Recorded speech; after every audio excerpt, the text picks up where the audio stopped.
Here's one. Person says, I hate to endorse any particular fast food outlet, but this is pretty good. This is from Taco Bell. The Taco Bell Chihuahua, a Doberman, and a Bulldog are in a doggy bar, having a drink when a good-looking female collie comes up to them and says, whoever can use the words liver and cheese in the same sentence can have me. So the Dobie says, I love liver and cheese. The collie says, that's not good enough. Isn't that typical bitch? He did exactly what she asked. And then she says, that's not good enough.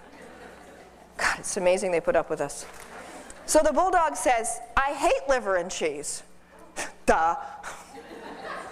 Not going to pass those genes on. She says, that's not very creative. Finally, the Chihuahua says, liver alone, cheese mine.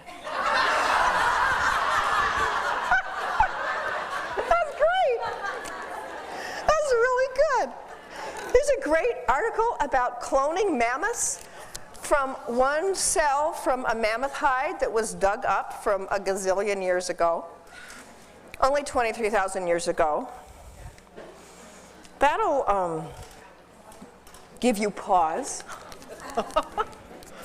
So all you have to do is like leave a fingernail around, you know, and someday somebody will be able to clone you.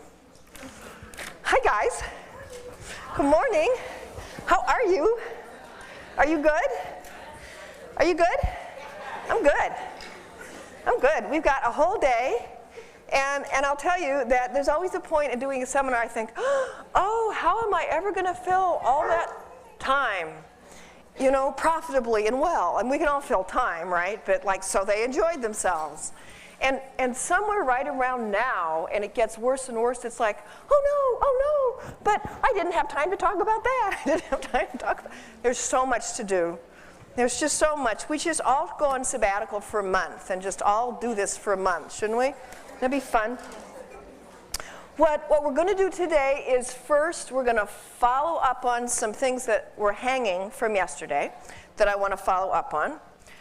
Then I'm going to show slides and videos that focus on looking at visual signals, just to hone our precision in being able to read a dog. And then we're going to do a lot of working with dogs. We're going to do classical conditioning. We're going to do operant conditioning. We're going to talk about treatment modalities for different kinds of problems. And that'll basically be the day. That'll take us a chunk of time. And I'm going to end up showing a video that compares chimpanzee behavior with human behavior.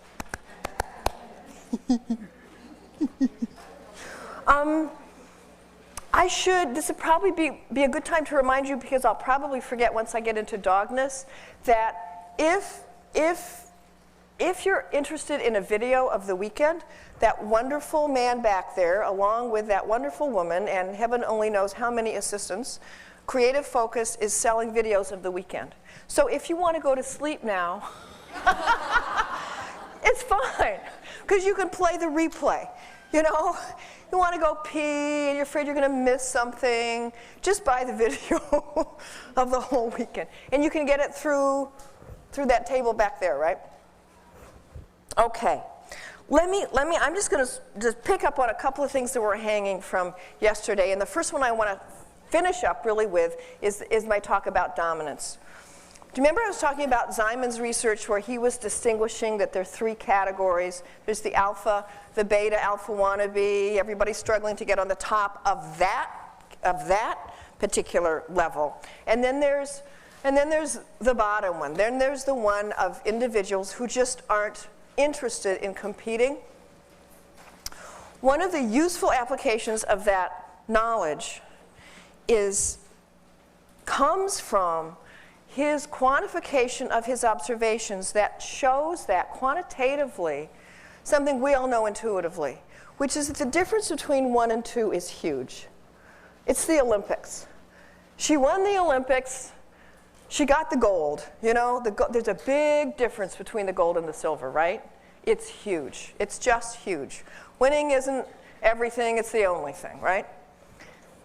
Number 2 in the hierarchy, the individual who at the moment is the top of the beta category is way better than 3, but it's not as better, it's not as big a difference between 2 and 3 as it is between 1 and 2.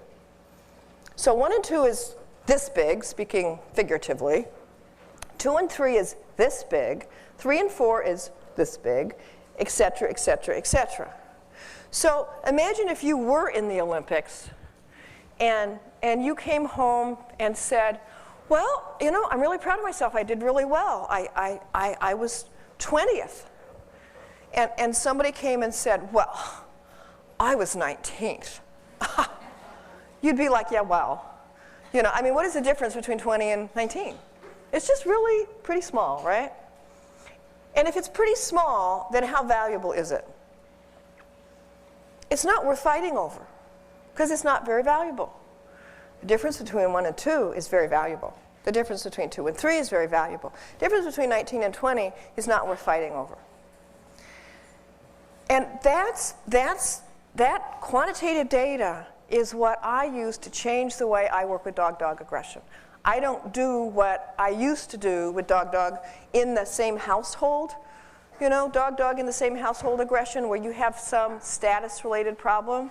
You know how standard advice is to decide who you think is alpha and then reinforce them. And I've even seen people say, even recent authors say, if there's a fight between 2 dogs, you should attack the one you want to be lower.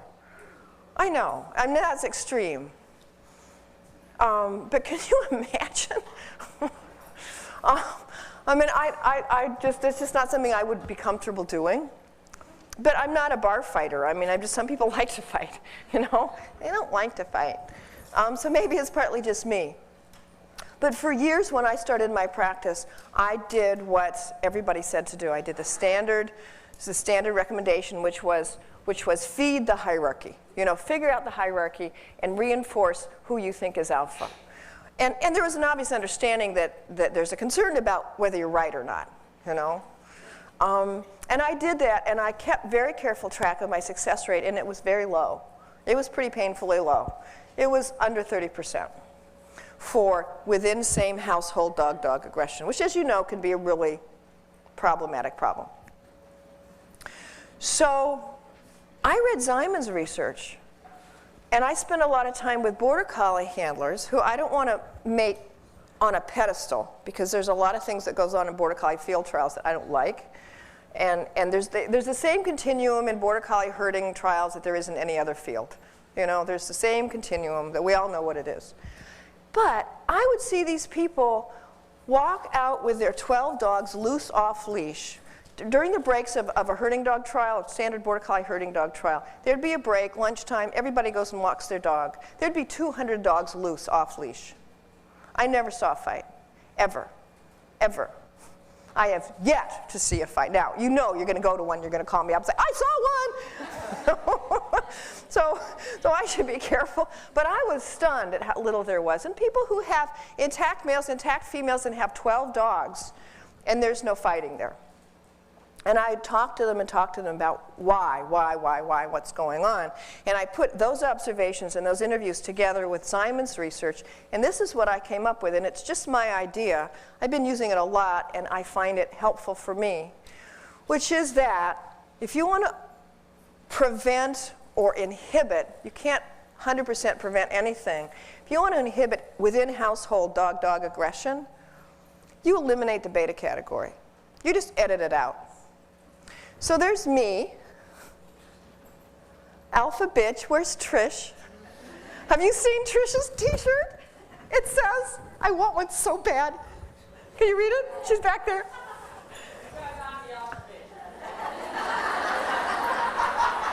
It's just so great. And there should be, because I'm alpha male, that's why, right? There should be one too. Shouldn't leave guys out of this. There's no equivalent name. Male, bitch, just doesn't quite. Anyway, so I'm alpha in my pack. But there are no job openings from 2 to 20. Nobody lives in 2 to 20.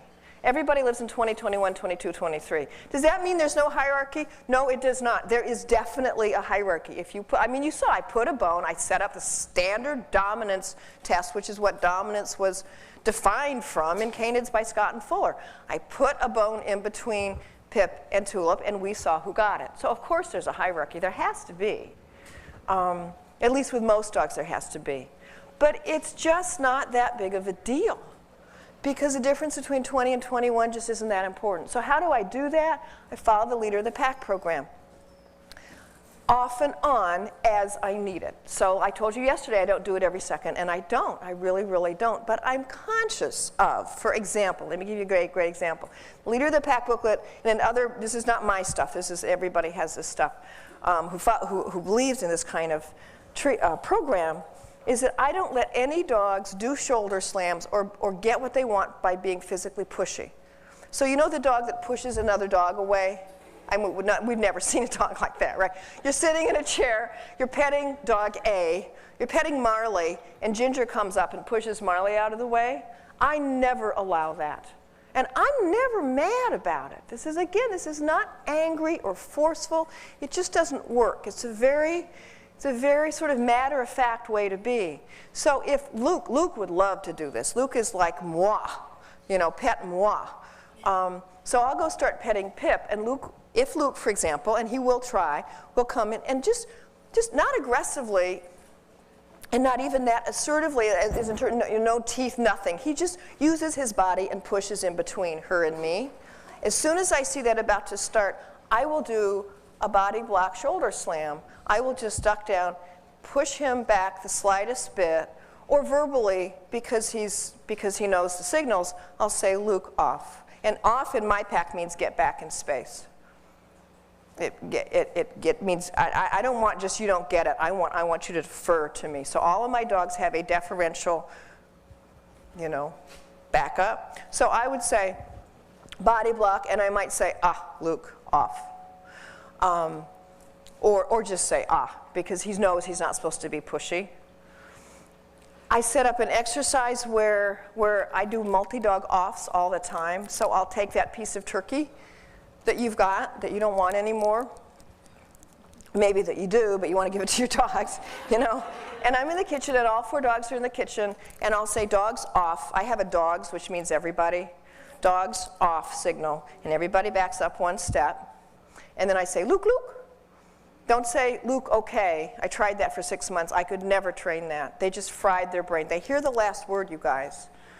That's why good sit is a problem, because you started the command over again, you know.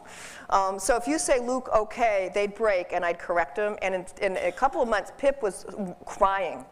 She tried so hard to understand, and I'd say, Luke, okay, and she'd get up, and I'd go, and she'd go, ar, ar, ar. Oh, it was awful. And I finally went like, I'm torturing my dog. So I realized they know their name, and they know they know exactly what you mean, I think, if you say the names of the other dogs. There's no confusion. So I say, Luke, Luke. Their come approach signal is their name said twice fast and high. Luke, Luke. So Luke can come forward, and all the other dogs have to stay off, and then Luke gets the treat. And then I say, dogs off. All the dogs back up, or if they haven't backed up, they have to back up again. I mean, if Luke was forward, he has to back up again. And then I say, Lassie, Lassie, and Lassie can come forward and get the treat. So basically, this exercise, I do this quite a bit. It's a game. They love it. I mean, they think it's the most fun thing in the world. But basically, I see this exercise as teaching them the way you get what you want in my house is not by being assertive and pushy and throwing your weight around. It's by being deferential. So there's this wonderful learned component to the way you get what you want is by not pushing other dogs around. So I don't do wait at the door. I mean, life is too short. You know, there's no way in the world every time I open my door am I going to say wait to my dog. If there was tension between Misty and Lassie, I did for months on end. And I got to tell you, when Misty died, I was devastated. I found out she was sick Thursday. She died Tuesday. I was not okay. And I was relieved because I was tired of managing this tension. And so I would do wait at the door whenever Misty got sort of this weird look with Lassie, and it would last a couple of weeks and then it would go away. So one of the things to get really clear about with dominance is that I think it's really important to get the difference between leadership and dominance clearly. I want to be a leader. And I think it's very accurate to be anthropomorphic that dogs want the same kind of leaders that we do. Do you want an insecure despot? I mean, haven't you worked for a boss like that? It's awful. It's a nightmare. You know that really insecure person who is always controlling and always at you and attacks you before you even blink because they're so insecure? We all know that personality type. I like to compare two presidents, and I can do this because they're of different parties. So however you feel, you can't get mad at me. And I'm going to compare Reagan and Nixon. Reagan. Pardon? Oh. Let me say that another way. Thank you. Thank you for noticing that. Let me say that the way that makes sense. They're of a different party than my party. I'm not a Republican. So that's the truth of the matter. Thank you. Oh. So they're the same party, and so it's not like I'm slurring one party, not the other. Okay, so thank you for clarifying that. So no matter what you thought of either one of them, really truly, as a president, the fact of the matter is that their affect, do you know what I mean by affect? It's a psychological term. Internal emotional state. Their affect, sort of whether they're confident or insecure, scared, excited, their emotional state was profoundly different when they were performing in front of the public. Reagan was so cool. Nancy, I forgot to duck. I mean, the man almost died, and he comes out of surgery and he says, Nancy, I forgot to duck. You know, when I came out of surgery, I was like hysterical. You know, this man is so cool. Nancy, I forgot. I mean, he was just so cool, and he just should have been president in his mind. He just should. No, careful now. He just should have been president, and that's who he was supposed to be. Whereas Nixon was tricky dick, right? Nixon was a little nervous up there, wasn't he? Am I too old? Is this like no longer? Nixon was president.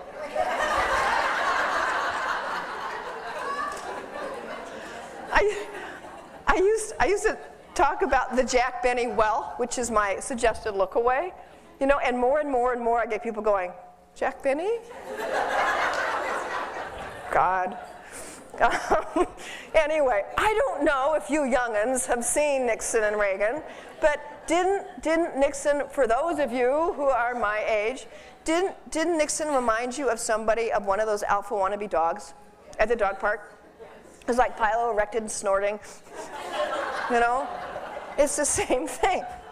So keep in mind that dominance is priority access to limited resources, and you can get that in a whole variety of ways. You can be a whole different kind of personality. Just like I was talking about yesterday morning, you can be high on the dominant submissive scale, but you can be very low on the security scale, and you can be very high on the fearful scale, right? They're all separate.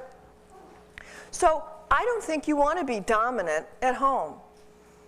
I think you want to be, I mean, yes, you do, in that if there's a pork chop, I think, yeah, I mean, so I guess, let me restate that. I guess I do want you to be dominant at home, but I want you to get what that means. All it means is that in those rare moments when the pork chop falls, you should be able to pick it up.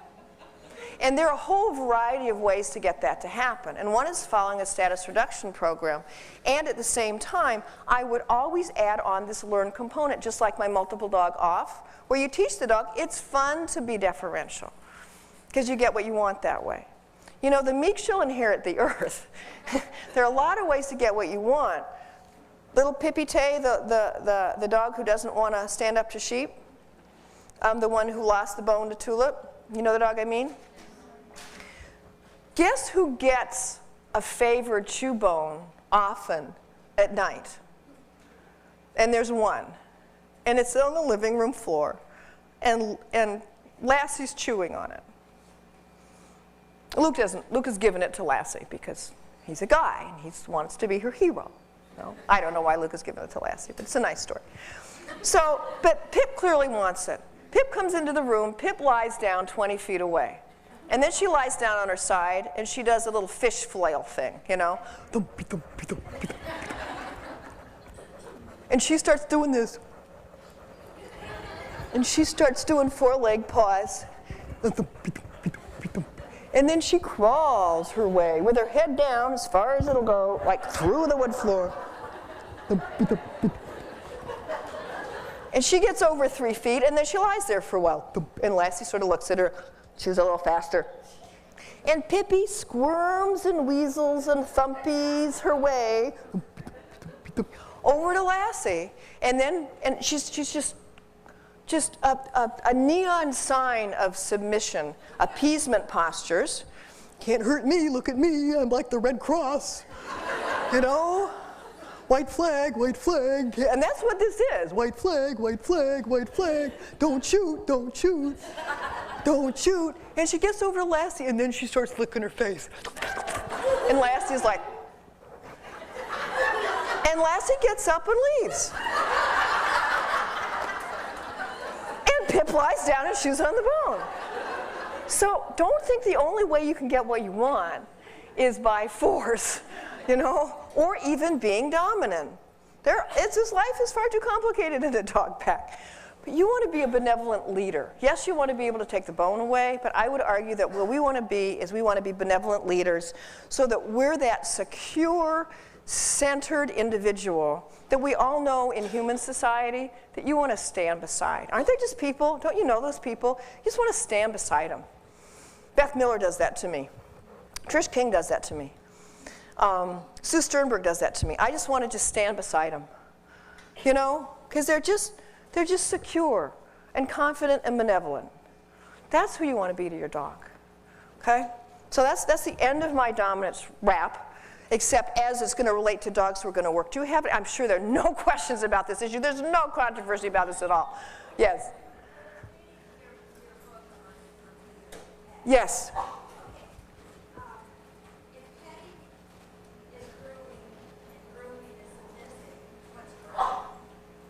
If petting is grooming, and grooming is often done from submissives to dominants, grooming is not submissive, but it's often done. Well, you mean physically, what is grooming? Yeah, when I'm grooming the dogs. Oh, I got it. So when she's really grooming her dogs, what is she doing? Oh boy, is that a great question. It depends. And here's what I think it depends on. There are some dogs that love grooming. For example, it's a great example from my pack. When I'm brushing my border collies, they jump up on a picnic table. Careful of eating at my house because the dogs always jump up on the outdoor picnic table. It's the outdoor picnic table. It's the dog grooming table is what it really is. So I'll say Pip, Pip, and Pip will jump up and I'll start brushing her. Except as I say Pip, Pip, and as Pip jumps up, Luke jumps up at the same time and actually will try and get ahead of her because he perceives it as grooming that I think a dog would perceive in a wolf pack. Those little loving nibble bites. He loves it. It feels good to him. On the other hand, there are plenty of dogs, as we know, you get the brush out and they get a look on your face and you touch them and a lot of people get bitten over grooming because the dogs hate it. So I think it depends on how the dog perceives it. And I think some dogs really do perceive our attempts to groom them as being affiliative, friendly, wonderful things, and other dogs perceive it as torture. Do you guys agree? I think it's sort of a complicated thing. Anything else? Okay, let's move on to a couple more pickup items I want to talk about. This has to do with nothing. Except giraffe. No, it does have to do with dogs. But otherwise it relates not at all to what I was talking about. Several people asked me a question that I'm fascinated by, which is questions about prey drive, derived from talking about what does the test mean where you take a string and a piece of paper and flap it around in front of your puppy. And I want to have a conversation about it, and I'm not going to lecture you about it because I don't know. I'm very confused at that phrase. And I think I know what Schutzen people mean when they say prey drive. And I have to tell you, I have a little bit of negative judgmentalness about breeding for dogs with really strong prey drive. Because if they ever get placed in families, I've had, I don't know how many clients who had Schutzhund bred shepherds who were wonderful dogs with the family until the 3-year-old boy got up and ran away.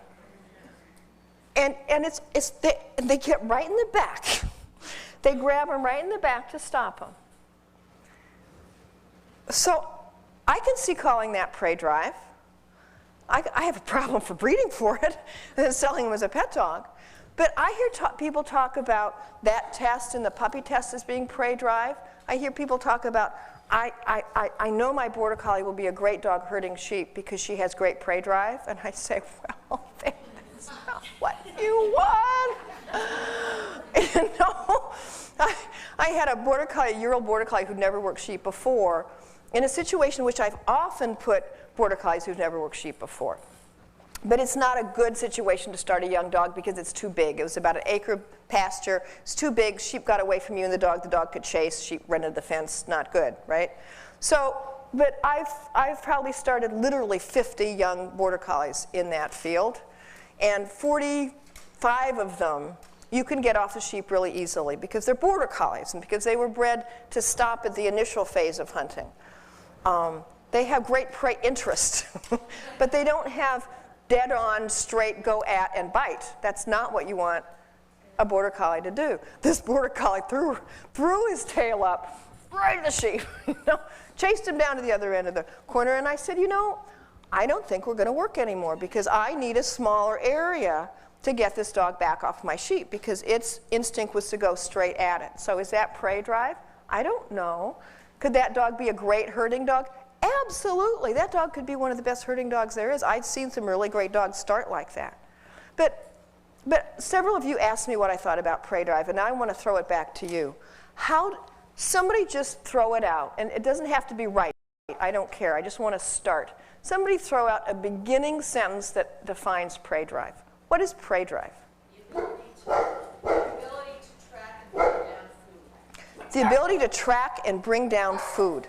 So is that what Schutzhund people are selecting for, is the ability to track and bring down food? Well, you know, my feelings are that I don't want to breed for any strong, tremendous drive. No, that's not what I asked you. Are Schutzhund people breeding for dogs who have a high ability to track and bring down food? Is this a sincere question? People are breeding for a high ability to track and bring down. To track and bring down. Okay, so some feedback on that? Yes, in the back.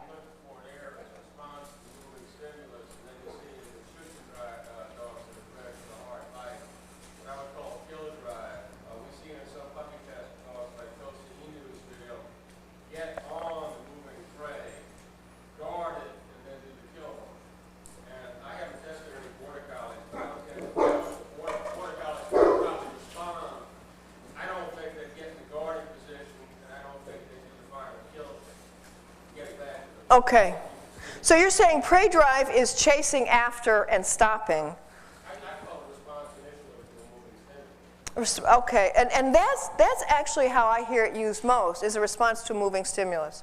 So if a golden retriever runs after a ball, is that prey drive? Ball drive. It's ball drive.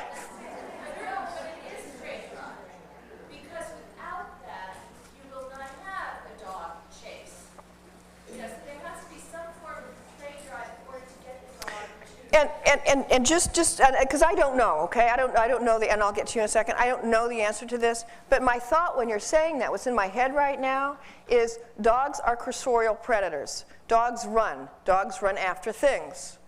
Is that it? Is that what we're talking about? And obviously domestic dogs have different levels of reactivity, different thresholds of responses, and different motivations to actually do that. So green. There you are, green. I was going to go to you, and then I'm going to ask a question to all of you. Yeah?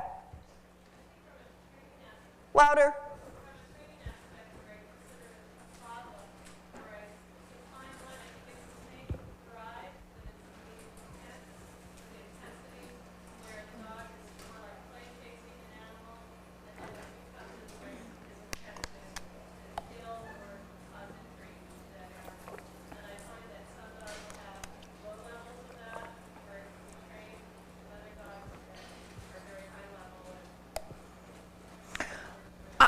I guess to me, just because of the words, you know, and Barbara de Groot gave me a great handout she wrote on why words are so important. And to me, the word prey drive, because of the word prey, suggests to me a behavior in which an animal is going to run after a moving, living thing and stop it. And when I think of a golden retriever puppy galumphing after a ball, yes, there's no question in my mind that those things are related because they're cursorial predators and they, you know, a lot of them like to chase moving things. But for me, I find it most useful to talk about prey drive as a situation in which, is this dog going to run after her cat and maybe kill it, you know? And I'm just thinking out loud. My thought right now is that term is so big and different people mean different things that it's losing its usefulness. That's just my thought about it right now. So is there a difference between prey drive and chase drive? Is there a difference between prey drive and chase drive? Let me just say something about drive because your question brings that up in my mind. People who study behavior, the drive concept is actually ancient. It came out in the 30s. It was fussed over for 30 years by people who study animal behavior, and it was thrown out. And the reason drive was thrown out is because it's circular. What is drive? A desire to do something. What does that tell you? How do you,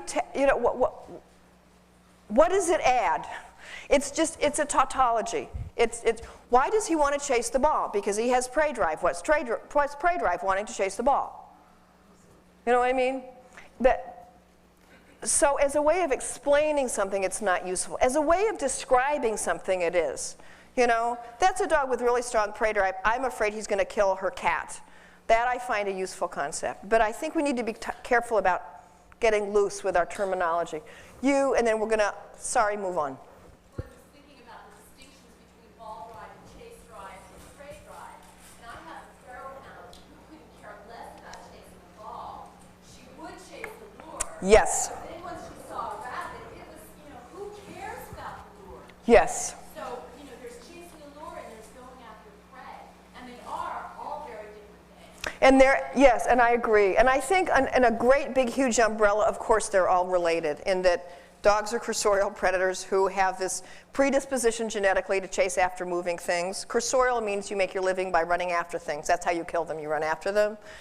But I think, just as you were saying, we need to distinguish that within that huge general category, we need to be really clear that there are dogs like my Misty fits her description of her dog. Misty, you'll see crazy Psycho Misty, bless her little heart, who died not too long ago. Misty, no crow ever landed on Red Start Farm for 12 years.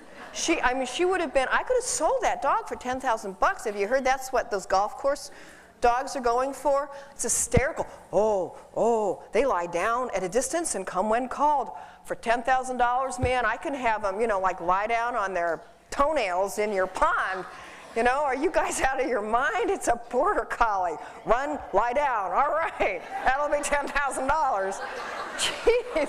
But, and nobody ever would have had to train Misty except the lie down part. Because she, no crow, no squirrel, she had what I would call an extremely strong prey drive. She wanted to kill little mammals underground. She would get very pissy if she found a hole she was working and another dog came up. You know, that was one thing I had to manage with her. Chase a ball. You could wave this in front of her and just right in front of her face, talk about that little puppy test and throw it, and she wouldn't even track it. If it didn't have a heartbeat, she didn't care. You know? So as painful as it is, I know you all have things to say, but I just have to get us moving on so we don't end up here at midnight tonight.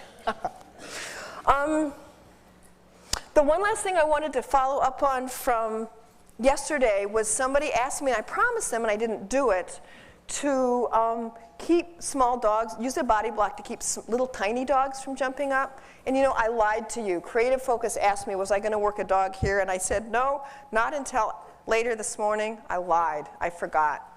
Can you just cope with it for now without shooting me. They're in, you know, you're pulling them towards you. So you can actually turn around and go. You can actually do a body block and turn. Yeah. Oh, I'm so glad you brought that up. We were all told years ago to knee him, weren't we? Right? Okay, here's what I want you to watch. If I'm going to knee a dog, remember I talked about torso. Remember we looked at Pip going back right on the sheep. Pip was, what's the, here, okay. I want to be sideways. So Pip is on the sheep like this, right? And then the sheep turns and looks at her and she does this. That's all she had to do. 1/4 of an inch. They're really, really, really good at motion detection. You don't need, if a signal is ethologically relevant, you don't need much of it. It can be very, very small. Watch what happens to the relevant part of my body. I argue, this is just a theory. I argue the relevant part of my body is the torso. It's not your paws when I kick. What did it do? Can you see me sideways? Right? I'm giving. You're sending a completely mixed signal. So you're saying, come to me. Oh, now I'll punish you. You know? And of course it works on some dogs. It's terrible on your back, by the way. It's not really very good for the dog. You know? I think you can really hurt some dogs. And I was trained that way initially, and I'd done it to some dogs, and I felt terrible because I hit a couple of dogs right here. A couple of them rolled and fell on their back. I don't really like it. Yes. Oh, she's just dying. She's got something to say. She's got to say it so bad. She stood up.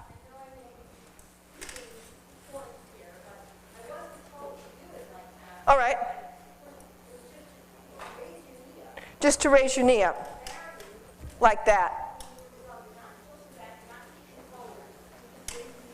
And I think that's a nice distinction. If you could just do this and block the dog, in a way you could argue this is a body block. You know, that you're just blocking space again. So I think if you can do it in a humane way where you're just blocking space, in a way it's just not that different than doing this. I think this is more ethologically relevant to a dog. Does this work? Oh, I'm sure it does. I mean, just about everything works on dogs. We all know that, right?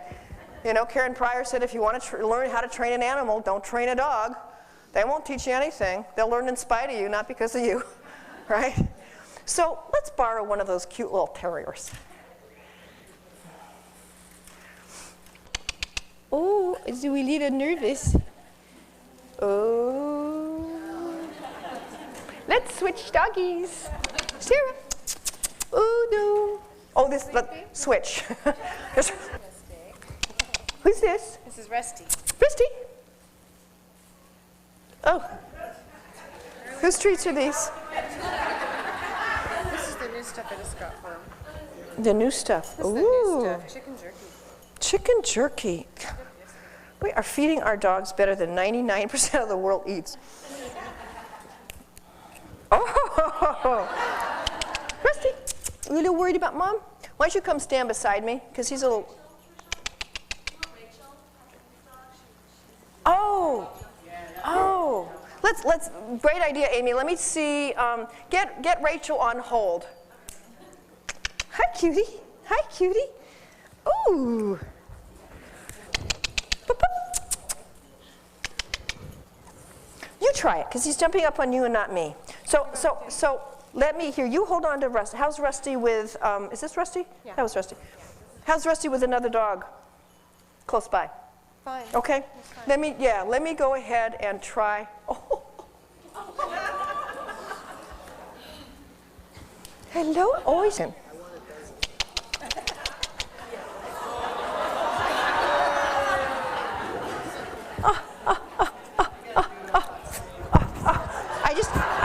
Just for a moment. The theory that we domesticated dogs because they hung around with hunters is such crap. We domesticated dogs because women like me found a baby wolf and went, oh. Right? There's actually a lot of evidence for that. Well, this is the ultimate little dog challenge. You guys see me? Oh, but we're so shy. Oh, we're so shy. So what you do what you do is you use this part of your leg. Can you see? Use this part of your leg. Use this part of your leg as your torso, because you can't do anything else. You know, basically my rule is go as close towards your torso as you can. Use stay away from the end of your limbs as much as you possibly can, and just go as close up as you possibly can. But keep it all locked together. So obviously you're not going to do, you're not going to do that. But you're going to sort of lock your leg and present like a wall. There, that was a good one. Good puppy. Good puppy. Good puppy. Hey. Oh, God. Good. See what I did? So it's oh, good puppy. Good pup. See it? Did you see her respond to it? Pup, pup, pup, pup. See it? Good puppy. Good puppy. Can you see me right? See? Good puppy. Okay, I'm taking this dog. Good. Who's going to do it? Who wants to do it? Want to do it? No, it's okay. She gets to say. Who wants to do it? You want to do it? I'll switch dogs with you. I'll hold yours for a second.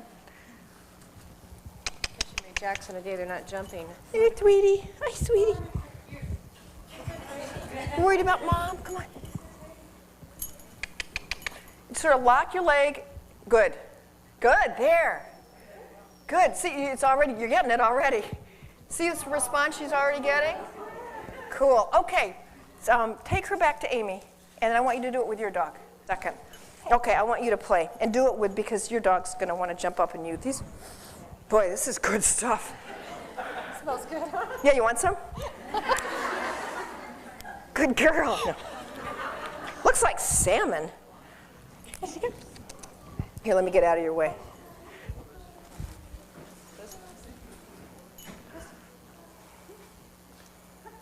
Good. Keep that leash loose.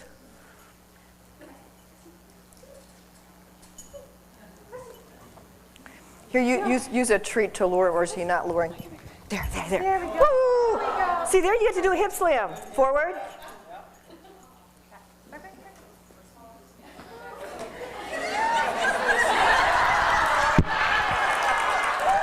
We never discussed.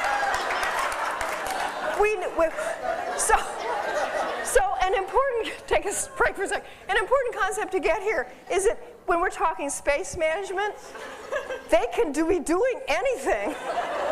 So he may be hanging back and not jumping up on her, but he could be on like one forepaw, for all we know. That was pretty cute. Boy, I'd put a Q on that, wouldn't you? Is that cute or what? And I would be, stop right there. My coaching is when he came up to you, you responded when his paws are actually on your knee. So this is back to that old timing bugaboo. Is always remember that every behavior has a beginning, a middle, and an end. If they get to the middle, or without question the end, they've probably already been reinforced. Part of reinforcement of any behavior is its completion. So if they've jumped on you and touched you, and then you do this, you're just starting over again. So the trick is the timing, and at first to anticipate, and after a while, obviously, it becomes a habit. You don't have to spend your life sort of, like this, like a tennis player waiting for a serve. So I don't care anything else you do, and I don't care if it works. I just want you to try on anticipating it and making that move before he touches you. That's your only job right now.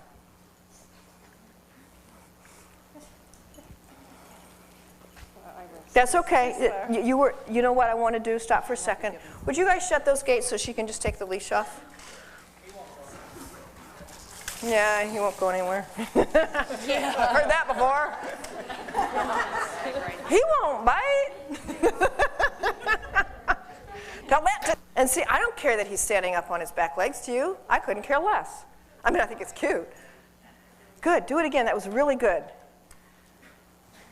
It's hard to break. You got too big of a piece.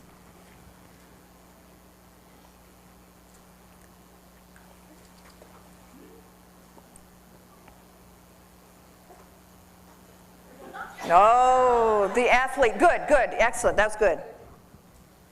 And that was good. She did really well. She did a great response to that. She did one block, and he said, oh, okay, I can't get up at that level. I'll try my huge leap. You know, and she responded really well by doing more of a hip slam. He went, okay, I won't do that at all. I would have rewarded him a little quicker. But it's easy to say when, you know, you're not the person up here. You know, yes? It's very easy to say when you're not. Yes, isn't it? But one comment that I did have was that wasn't that a little bit of a missed signal? She's doing the check with her leg, but she's got the treat out there with her hand. Well, it's extremely missed signal because she's trying to get the dog to jump up. Right. So, yes, obviously, you do not want to come home from work and lure your dog to jump up.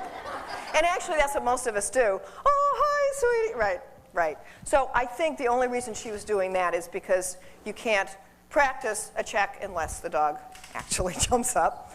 The other thing I'd caution about is if you reinforce them once. Puppy. And I'm only going to reinforce him when his paws are on the ground. But I think you also need to be really careful of those really smart dogs who can do backwards chaining really fast. So they're like, I got it. I jump up, then I sit down. I jump up. And the way I get her to do what I want is I jump up on her first, and now I've got her primed. That's exactly what happens. You get like, okay, you know, like, I'm going to be on that mode. And they're like, gotcha. So I think very, very quickly, you need to ask them to stay down longer and longer and longer. And with a quick dog like this, just a couple of sessions. You want to jump up on me? You go puppy. Go puppy. Go puppy. Go puppy. Pup, pup, pup. Oh, she's,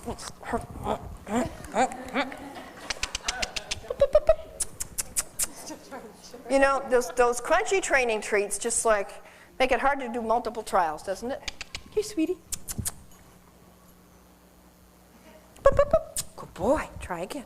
Good boy. Can you see me? Am I in an okay place?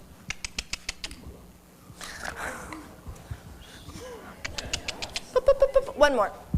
Good boy. Good boy. Okay. That was super. What a nice guy. Who gave me these wonderful things? You did. He loves them. The only thing I don't like about them, I love that they're dry, though. They're not gushy. The only thing I don't like about them is that you can't do quick trials. I'm so impatient. Come on, next trial. Come on, come on. Yes? I just wanted to know how you felt about dogs that respond by going around to the back and jumping on. Oh, yes, the run around to the back and leap on your back dogs. Aren't they a hoot? If it's not your back, you know, as long as it's not your dog, they're just amazing. First of all, you can do a body block in any direction. But it takes practice. So just like you need to practice tennis, you need to practice this. You know, my favorite line, people will call and say, how do I do what you do?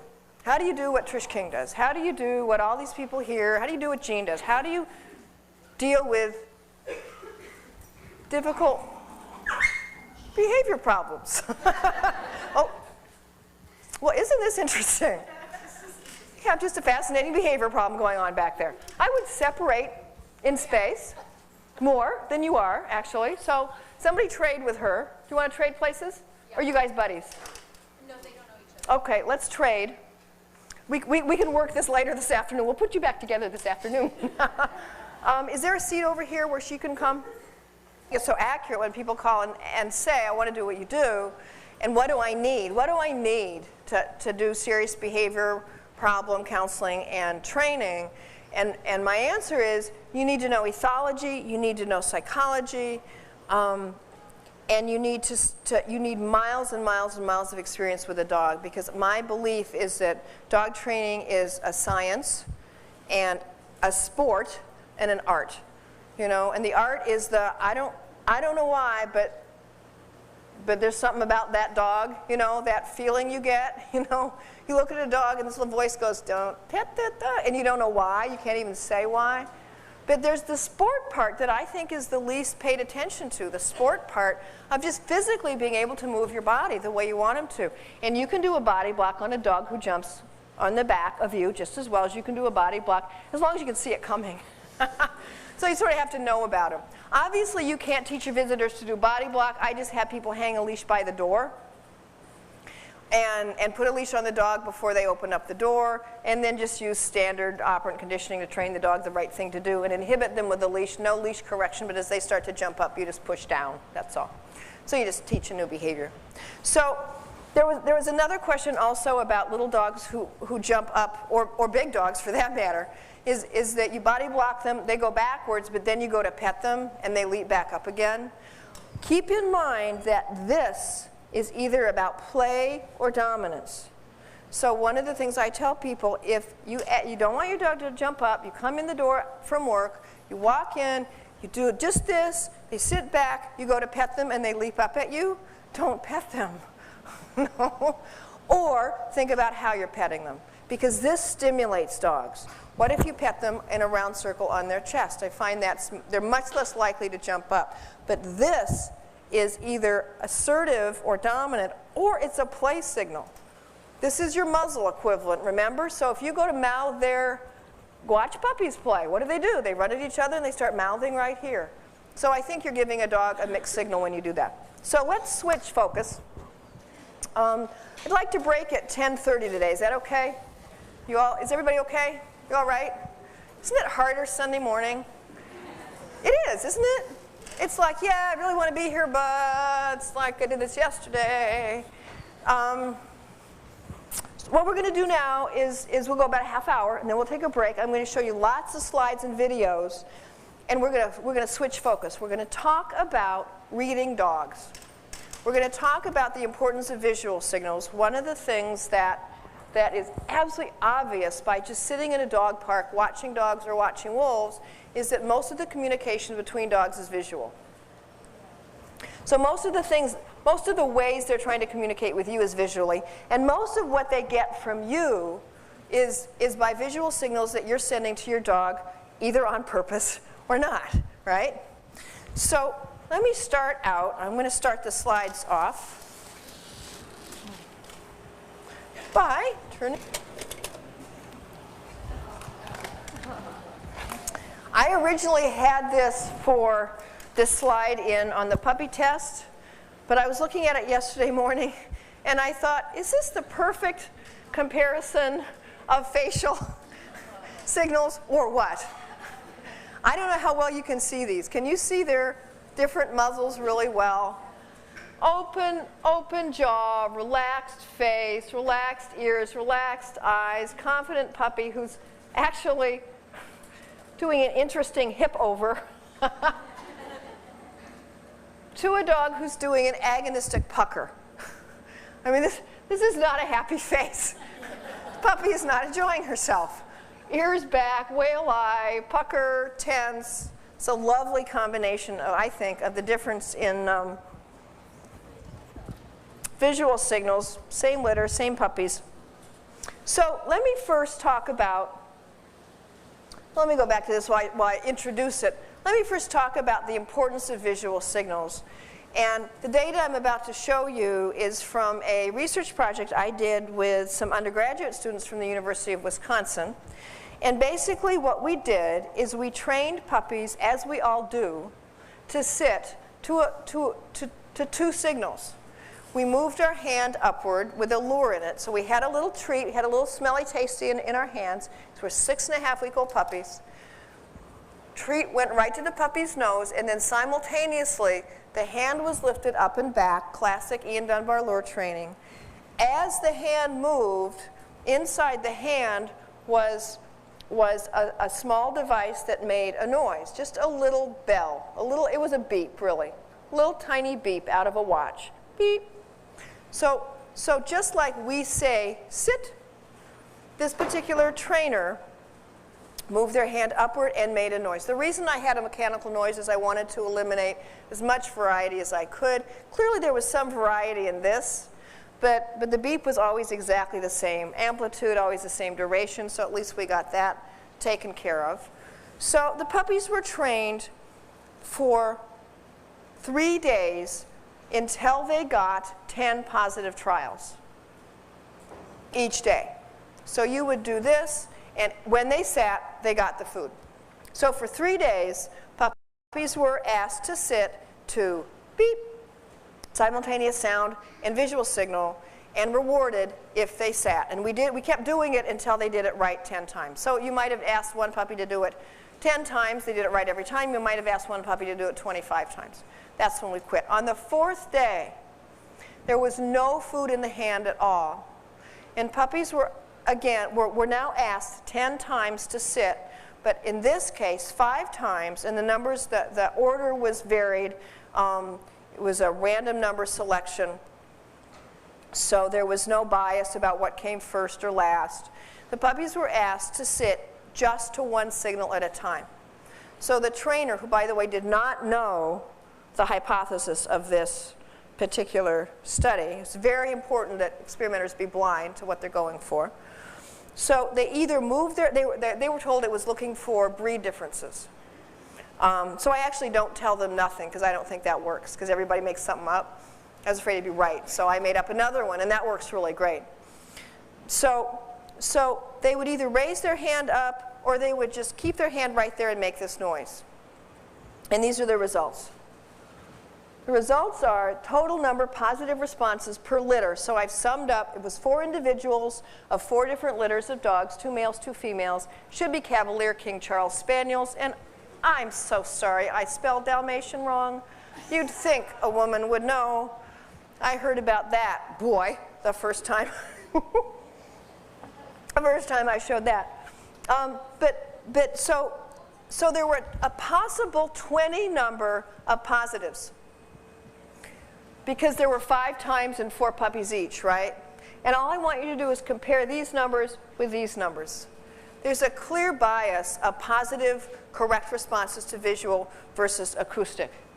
If you separate it out by litter, what you get is border collies, 5 out of 5, 5 out of 5, 5 out of 5. Visual breed, nah. Compared to this appalling success rate in just the sound. All this means is, did they respond better to the visual signals than they did to the acoustic signals? Was visual over acoustic? Yes, yes, yes, yes. Same thing when you look at the Dalmatians, not quite as strong, but this doesn't mean that these numbers are significantly different. What I mean by that is you could do this test again the next day and end up with that switched. We don't know if that difference really means anything, but again, you get just about the same response here, visual over acoustic, 4 out of 4. Look at the next litters, Cavalier King Charles Spaniels, very similar, except there's a much higher response to acoustic signals here. Oh, there I am. There's a much higher response to acoustic signals here. Look at this impressive little puppy. That was pretty interesting, right? And then if you've ever called a beagle to come, you understand that particular result, right? So yes, you have a question about this. That's a great question. He asked if the Dalmatian puppies were tested for hearing. No, they were not. But you know what? Neither were the Border Collie puppies. And I'm hearing more and more that there's unilateral deafness in some Border Collies. And I've had a litter in which I had a puppy that was completely deaf and a puppy that was unilaterally deaf. So no, they weren't. None of the dogs were. And it's an excellent question.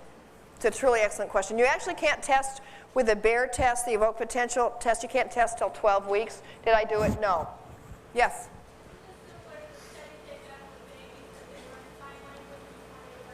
Wonderful point. She said, isn't it similar to the studies they've done with babies in which they found they can learn sign language faster than they can learn to speak or to respond to verbal cues? Absolutely.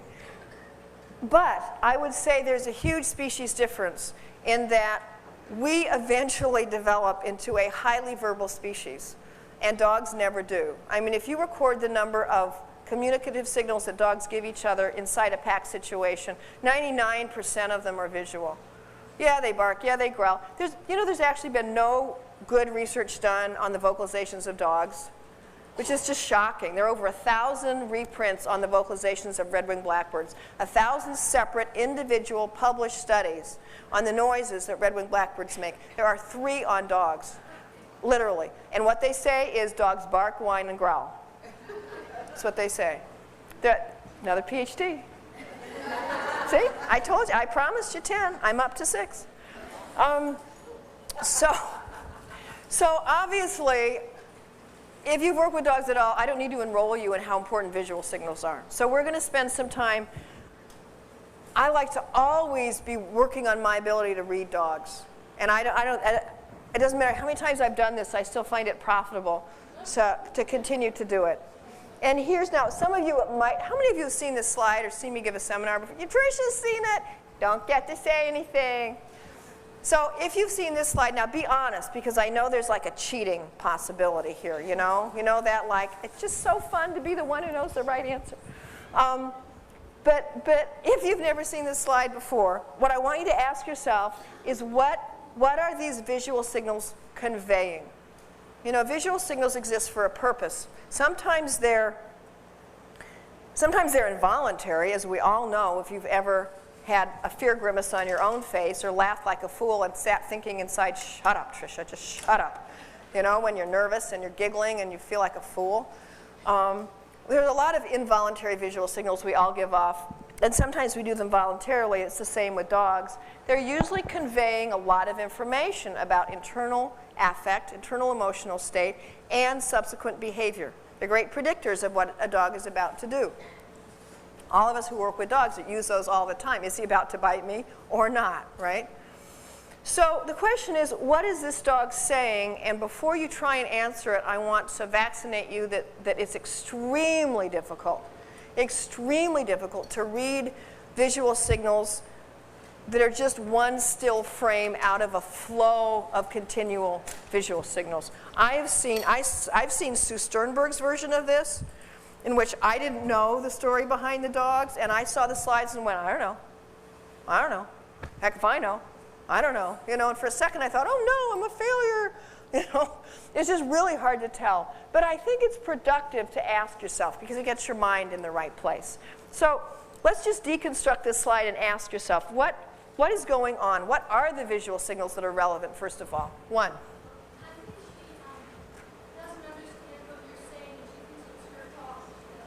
Okay, so here's one possibility. I'll just tell you there's no way you know it. It happens to be a he. So he doesn't understand what I'm saying and he's confused. And he thinks it's his fault. Okay, what is it about him that makes you say that? His eyes look worried. His ears are back submissively.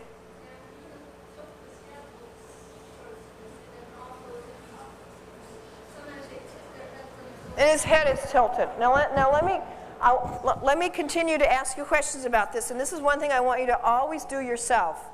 Always ask yourself, is your answer an attribution or a description? And you always want to keep going till you get to the description. So you said you think he was concerned because he doesn't understand what I want and it's bothering him. And there was something about it, and there's definitely something about his eyes. You said his eyes look worried. That's an attribution. What is it about his eyes? It's not a wrong answer. You're not wrong at all. You're absolutely right that there's huge information in his eye. What is it about his eyes? Yeah? He's making eye contact. He's making eye contact. So eye contact inherently means he's worried? No. What are you going to say? Looks a little bit whale-eyed. Excellent. What she means by that, if you haven't been to a Sue Sternberg seminar, which you should, if you haven't, because she's the best, she's one of the best, that's her name for when you can see wide of the eye. It's a dog who is turning its head away from something he or she doesn't want to deal with or is afraid of, and yet is so nervous about it that they can't take their eyes off of it. So if something I don't want to deal with is over here, I'm going to turn my head this way, but I'm going to turn my eyes back this way. So I'm trying to get away from it, but I can't take my eyes off it, so you get a lot of white. So yes, he is doing whale eye. He's definitely an anxious dog, right? Yes. Oh, wait, stop a second. There's a microphone coming. From this angle, obviously he's looking above, something standing above him, so he's looking up, but he's also in a high position. So I think that's something to take into consideration and that's as well. a marvelous, marvelous point she's made. She said that, well, you heard her because of the microphone. I don't have to do that anymore. That's a marvelous point. It's an excellent, excellent point. The thing that's standing over him is me with the camera. all right? And what I will tell you, because there's no reason you shouldn't get this information, is that there's a dog on his right, on the floor. He's on the couch, so there's something below him on the floor, his son, his intact male son. He's an intact, aging alpha, the insecure kind. And I'm standing up high with a great big, huge, big eye, being alpha bitch. So the things that are really important, I'm going to wander over. I'm going to point a lot at these slides. Is that going to like screw you guys up? Okay. The things that are really relevant to me are things a lot of you have already pointed out. You've got, he looks like there's some whale eye here. Clearly there's a head tilt in one way. Clearly he's torn. He wants his head one way and he wants his head another way. His eyes look anxious, I would argue, because they're a bit rounded and the muscles are very tense around the eye socket. His ears are flattened and pressed. And most of all, he's doing an agonistic pucker. See his muzzle? Oh, see, I can point both ways. See his muzzle? It's like somebody blew it up with air. So obviously this is a dog who's not happy. Basically, I would argue to you that he is communicating to two different receivers, and that often happens. When you're confused by a dog's signals, trust yourself. It means the dog's confused too, or they're two different receivers. He's communicating submission to me. I won't, because we had interactions about him being grumpy with his son before, and he was warning off his son, who made him very, very nervous. So this is a very anxious dog who's conveying a whole contradictory set of signals to two different receivers. So if you looked at it and went, well, there's something wrong with him, but I don't know what, that was a great answer. You were right. You win. I'm just going to show a couple of very important visual signals that came from some of the earlier wolf research from the 40s. I think the next slide is from Schenkel. This is from the 40s. Wonderful descriptions of standard relaxed faces, as you see on the top left. I'll go point to this one. Relaxed face of a wolf, right? As opposed to, this is the look that Drift was starting. And what I want you to focus on, because a lot of this is so obvious, I'm not going to go over all this stuff, by the way. You know, this is the advanced canine behavior course. So I'm going to skip some of the obvious things. Well, I don't want to skip ears. They're just far too important. But I want to focus right away on the commissure, because I don't think that's always as noticed as it needs to be. Train yourself to always try and see it. Obviously, you can't always see it, but really train yourself to try and find the commissure, which is the corner of their mouth. And look at how labile it is. It can be forward, and this is called an agonistic pucker. This is an offensive state. This is an animal who's on offense. And this is the kind of look you get when you go to take a bone away from a really high status dog who's not afraid, but who's absolutely determined to warn you off that you're doing something inappropriate and you're going to get disciplined for it. You see this out of a confident dog, usually over a high status situation. You see obviously this grimace is called a fear grimace from a dog who's in some state of insecurity or anxiety. So this is submissive and this is fearful. I think those things are very similar. I think there's a component of anxiety to some submission in a dog pack, but I don't think they're the same thing. So I think it's really important to understand that they're correlated, but they're not necessarily the same. So as much as possible, I try and look at the whole suite of things, but you can't. You cannot watch every single thing. It's just not possible. When you do observations in the wild and you don't have a chance to video it and go over it and over it and over it and over it and over it, which is basically the video camera is now the microscope of people who study behavior. We video things and then you slow-mo them and you record things quantifiably frame by frame. It's been a wonderful advance, but you don't always get to do that. You're sitting out in the woods with a piece of paper, which is a very primitive way to take data. Usually what you do is you create a check sheet, because you cannot keep track of it all. So you create a check sheet, and you'll have a check sheet that says commissure and give you 5 different categories of how it could be, and then ear position, and 5 categories of how that could be. And every 10 seconds a little beeper or something will go off that tells you that the animal can't hear. I mean, in some ways you have to get clued in without cluing in the animal. And then every 5 or 10 seconds you will go full forward, full back. You know, half forward, half back. Because you can't concentrate on commissure, eyes, ears, piloerection, tail, etc., etc. But the more you learn about them individually, so what I would suggest you do is spend a week just looking at commissures. You know, spend a week with a lot of dogs looking at commissures. And then spend a week just looking at tail position. And then spend a week just looking at ears. And think about trying to write it down and describe it. No matter how much you've done and how good you are, you'll learn something. It's really fun to do.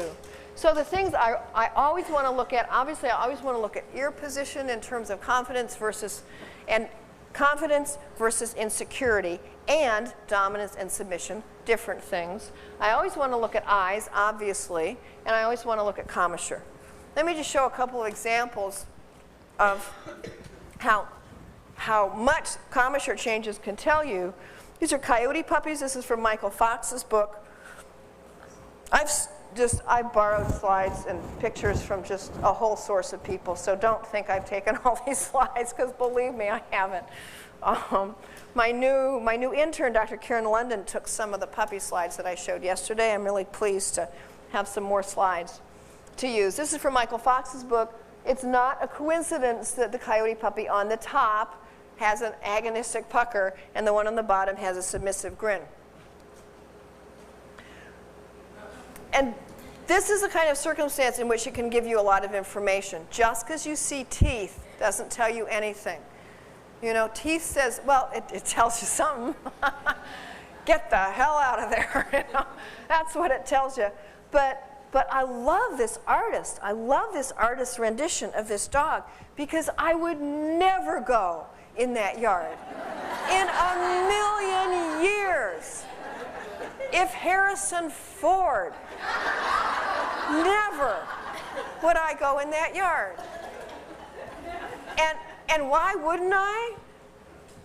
Well, one, the blood, you know, it's...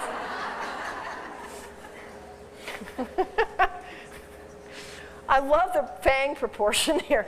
You know, you love the canines are a little longer than really in most dogs. This is, I call this the Dracula dog. Once they've tasted blood. You love that? Oh, I heard that once they bit, once they've tasted blood, they'll never stop biting. It's like, who started that? But this is a marvelous, marvelous rendition of just the dog none of us want to mess with. So tell me all the signals you're seeing. I mean, they're just screaming at us, right? So just throw them out. Ears, ears. Oh, man, plastered ears. And these ears can mean, I want you to think about these ears, because they can mean a lot of things. I'm going to show you a video where right before the Border Collies nip sheep, they flatten their ears. Right before Luke loses his temper with some old bat ewe who won't go into the pen, he flattens his ears. And he's not scared. And he ain't being submissive. He's getting his ears out of the way, is what I think. So don't oversimplify ears, because there's a lot going on there. But the fact that they're flat, boy, does that make me pay attention. Means something really important. Fear, submission, or about to bite. Oh, God. Pupil dilation, round eyes, big problem, and pupil dilation. The main thing I want to point out on this dog is this huge, screaming fear grimace. This dog is terrified, and he's much less in his own control or her own control than any animal I want to mess with. You know, this animal's literally out of control. This is one of our client dogs. This is Pt4. Puppies for the ethical treatment of other animals. Isn't that lovely? The owner, bless her heart, gave me a picture so I could make a slide of this. And this is to another dog. Pt4 was obsessively insecure and aggressively insecure around another dog of the same household. This was her response basically whenever the dog was within the room. And look at all this. This is just You know, this is that shepherd right back there, except the ears are like round eyes. I can't tell if those are dilated pupils. By the way, dilated pupils is one of the hardest things when you're right in the middle of something. Haven't you found? You know, it's like, excuse me, I wanted to like do a direct stare. No, don't turn your. Oh, they're really dilated. Oh. And there's a lot of times, when something's going on and somebody will say, their pupils dilated. It's like, I know. On the other hand, you can really see it. Trish King was evaluating a dog last night after the seminar, who was very reactive, very, very tense, but I love the way Trish described it, really kept holding it together. Was one of those dogs, the caretaker was like, I don't want to vaccinate this dog, and like, boy, did we all see why. This is a dog you just like, I don't know. Send a lot of mixed signals out. But Trish was risking life and limb by hugging this dog for a long time. And Amy was right in front looking at this dog's eyes, and for about 4 seconds they were normal, and for about 4 seconds they went just huge. And then they went back. So you can be in some circumstances. Basically what you want to do is have Trish King come hug the dog. You stand in the front and watch what the dog's eyes do. And you know, and one of the problem with actually doing a lot of the work and over the top of a dog, which I think is really, really important, I'll talk about why later, but it's really tough to see their head when you're working back here, you know? So if you have a colleague, it's very, very helpful to have somebody else either taping or watching for you. Here's a lovely passive submission and a lovely submissive grin. Your grimace. This is much closer to what you actually normally see, however. You know, it's very rare that you get these huge extremes that sort of call out to you. This is more like real life. This is more the level of subtlety that you're actually going to see. This is an intact male and an estrus female at a dog show.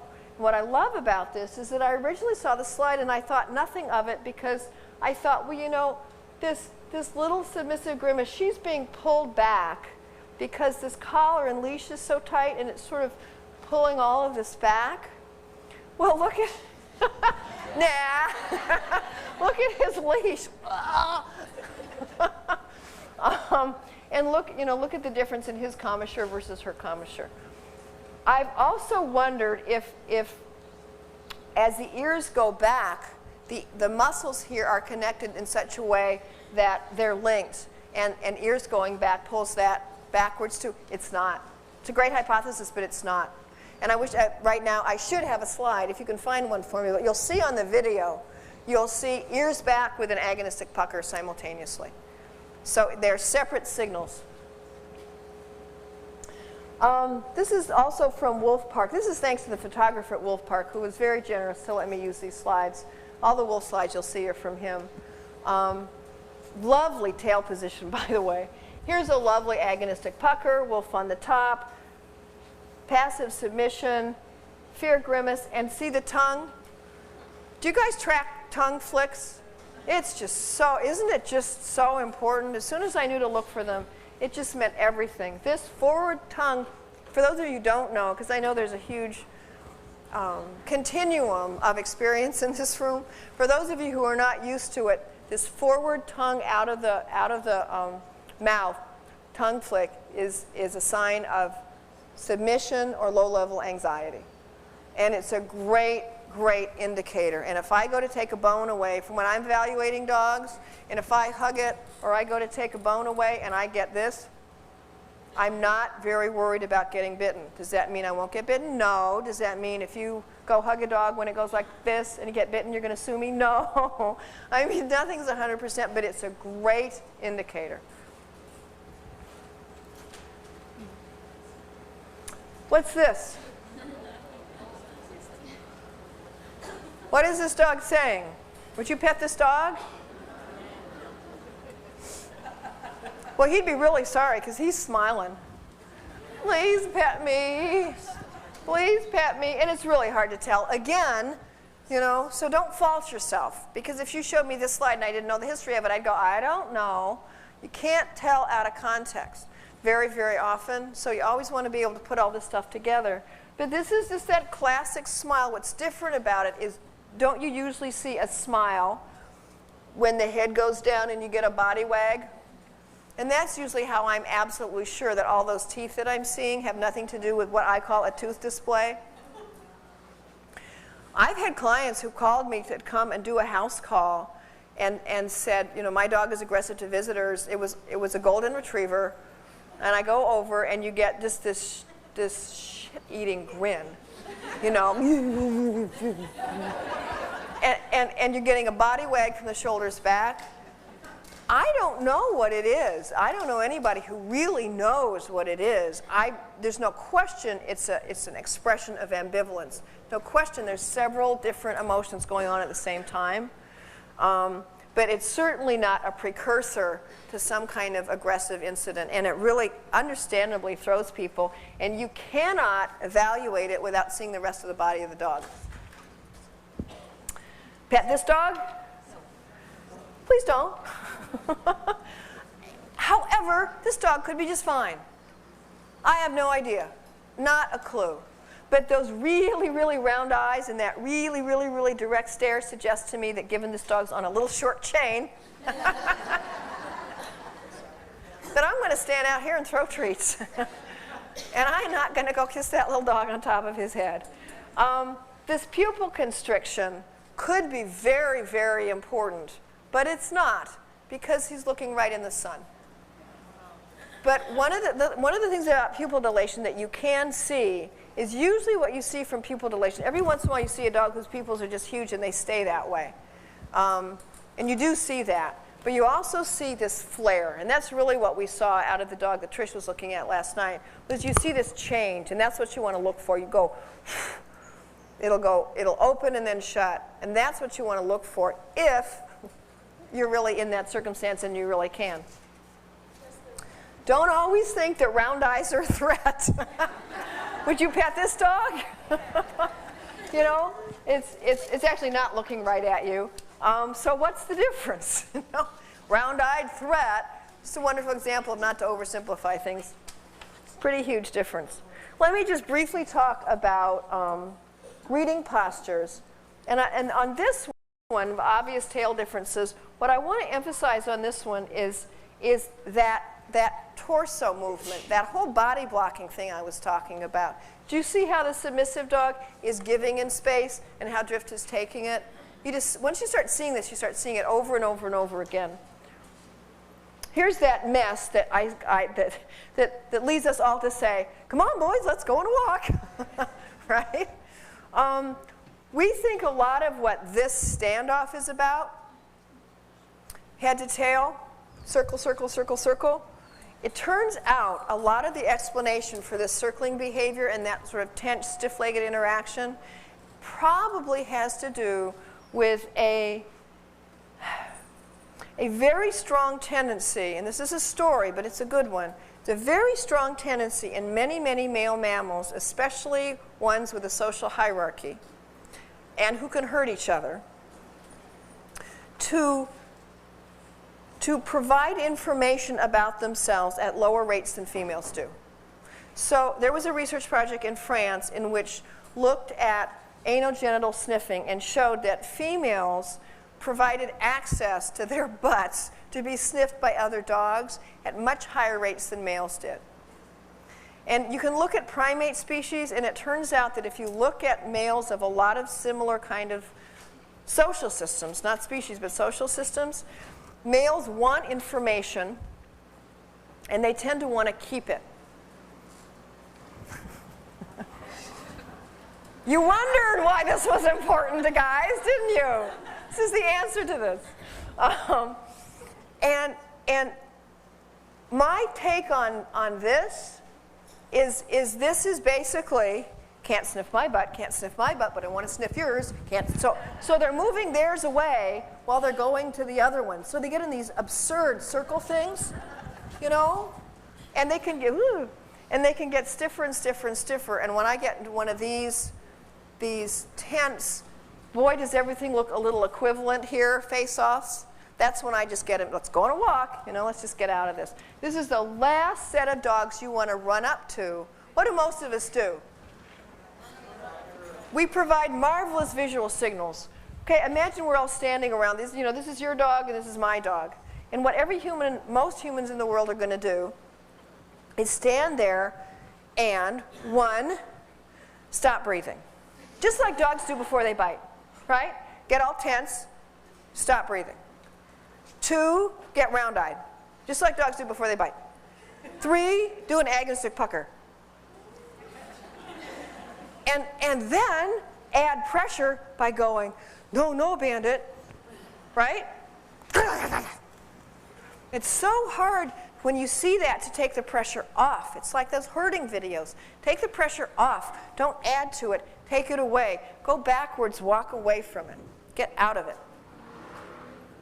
This is a little slide series of subtle visual expressions, and some eventually not very subtle at all. This is Luke, who, as I said, is afraid of nothing except puppies. And he's just so rattled by them. Although the older they get, the better they are. And he's one of those typical males in that they're fine as long as they're a foot away from my face, but get them all over my face and I just don't know what to do about them. So nice, relaxed, open jaw, right? I love this little dual look away. Isn't that sweet? Pretty cute. Oh, they're getting closer. Ears pinned, anxious eyes, closed jaw, tense, not breathing.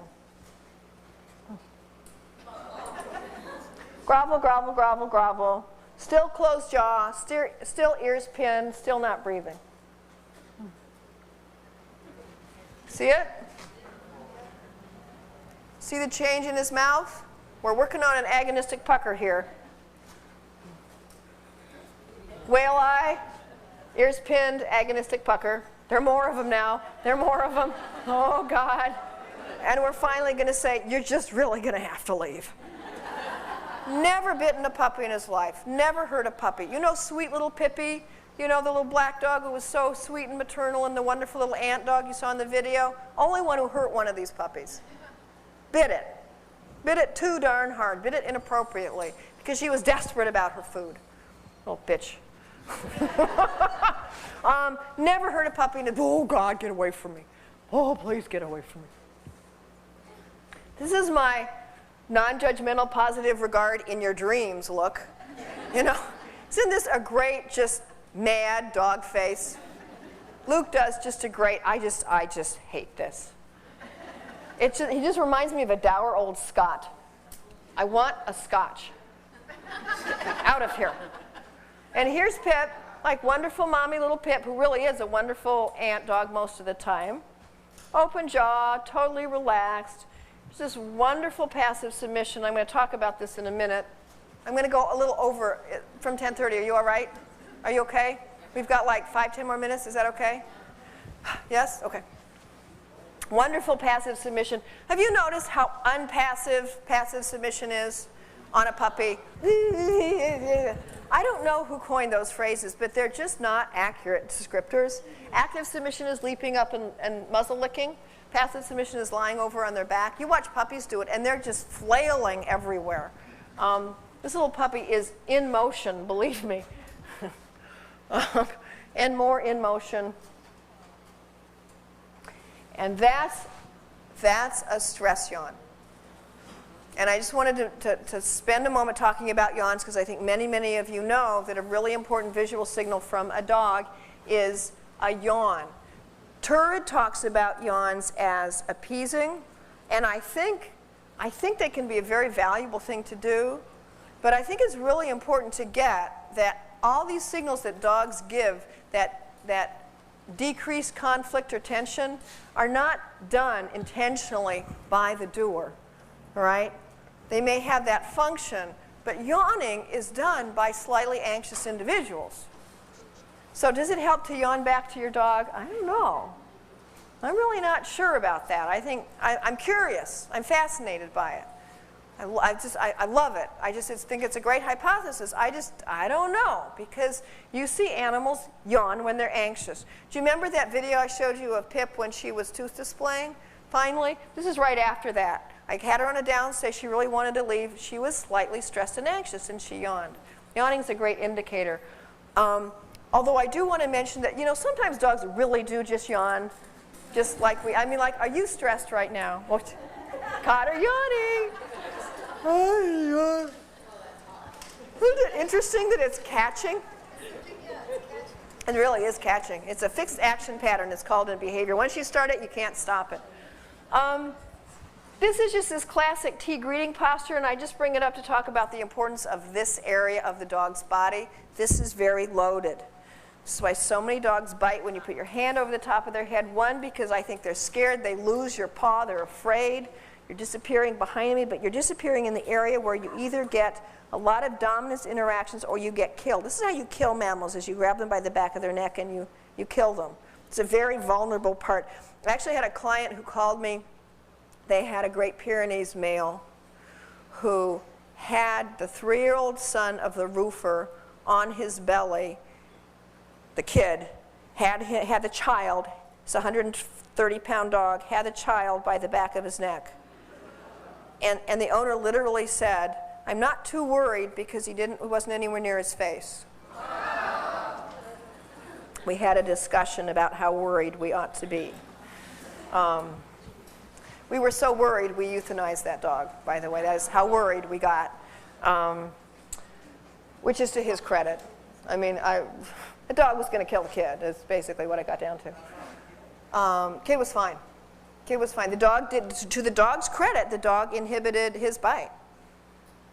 But still, gosh, I'm sorry you killed your kid. It happened before, but, it worked out all right. Who could ever live like that? Very loaded area. This chin over, this is why so many kids, as you know, get bitten when they hug, put their hand on the shoulders of a dog. I just have a lovely series of chin over slides. That's wolves, again, from Wolf Park. Wolves from Wolf Park. This is a lot of hierarchical testing. If I put my chin over you, if I put my paw on you, what's going to happen?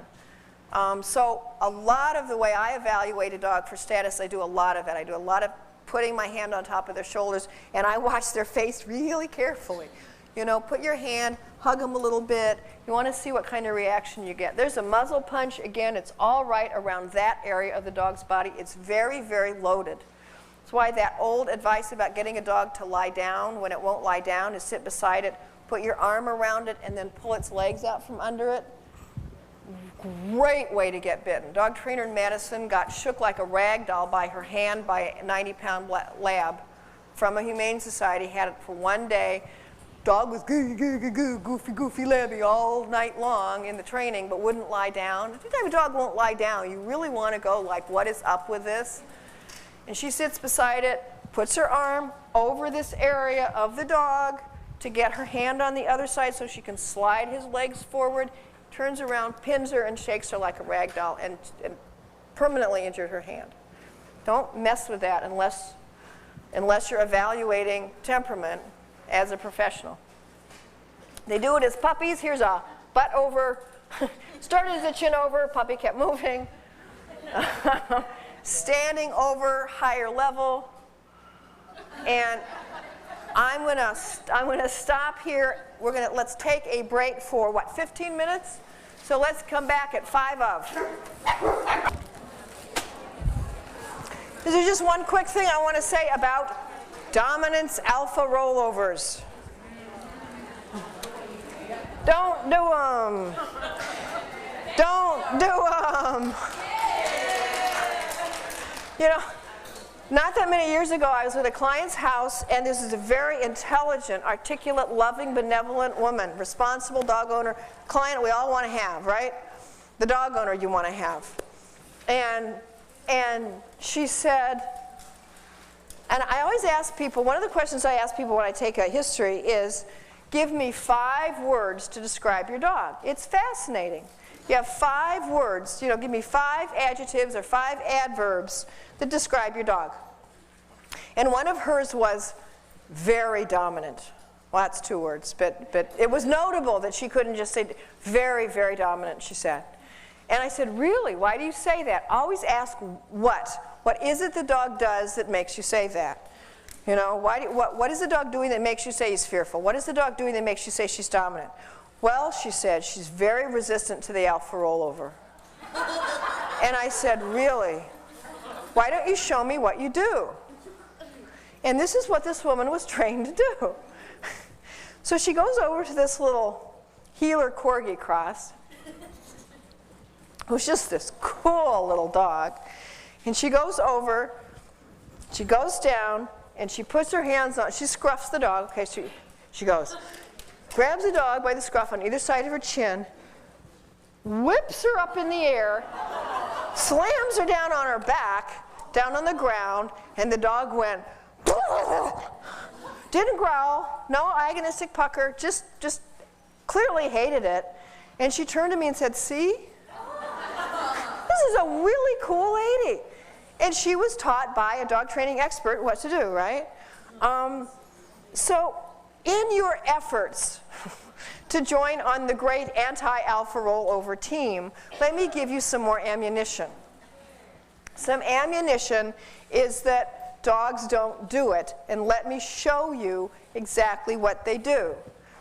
I was so lucky to get this slide series. This is actually the puppies in my PhD research project. This is Dot. Dot is nursing her puppies. This is what dogs do to discipline other dogs. This is an inhibited muzzle bite. This is what high status dogs do to discipline. Help people distinguish between discipline and a bar fight.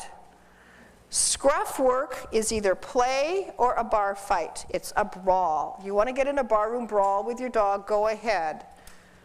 But you're not going to teach it anything except how to brawl. It's not discipline. There's a difference between fighting and discipline. And yes, dogs do use physical discipline.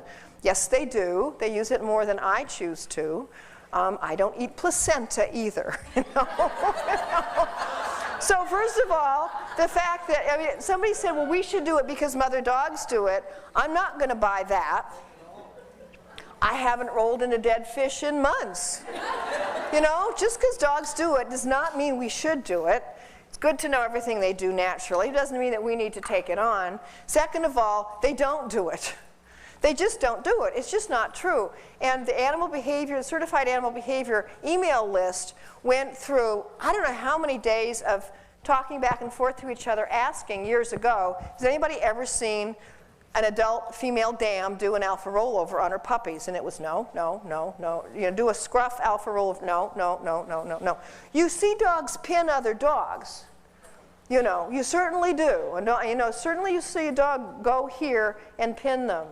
But that's not discipline. That's a barroom brawl, in which status might be involved. This is appropriate discipline, this inhibited muzzle bite. Do I suggest you bite your dog on the muzzle? No. The only reason is because I hate those little hairs. Wait a minute. No, that's not the only reason. After discipline, puppies choose to get into this posture.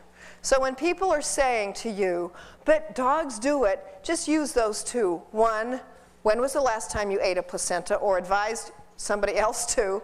Two, no, they don't. It's a voluntary position and it's a white flag, and it's an appeasement posture that means you can't attack me anymore because I'm waving a white flag. And you know, cats do this too.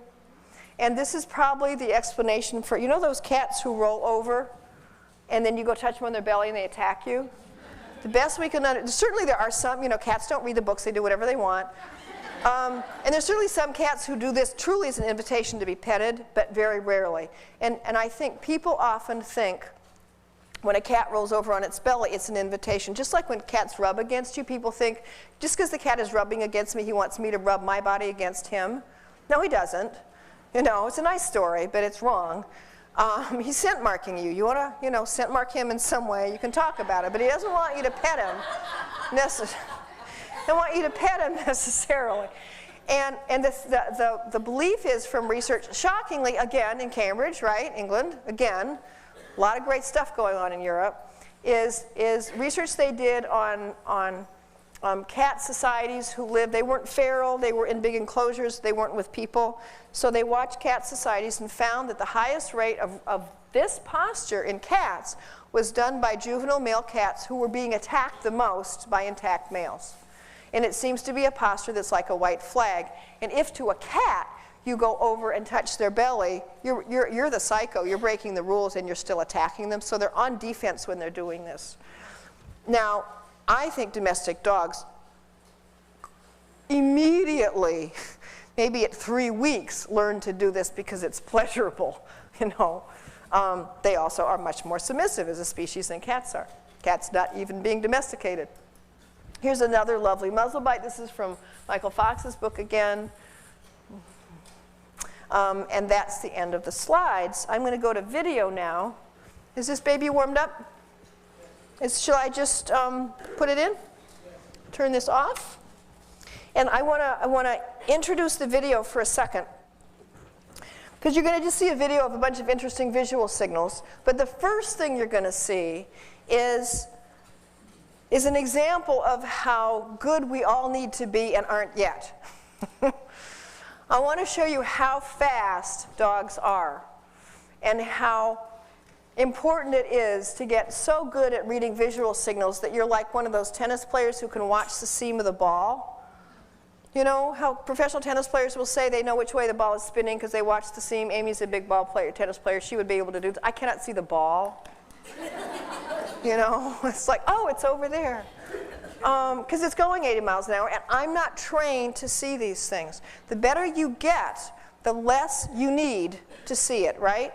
And I so strongly encourage you to just stop worrying about training for certain nights. Have a night where rather than going and training your dog or trying to learn a training technique, have a night of being an ethologist. Go to a dog training class and watch one dog and write down everything it does.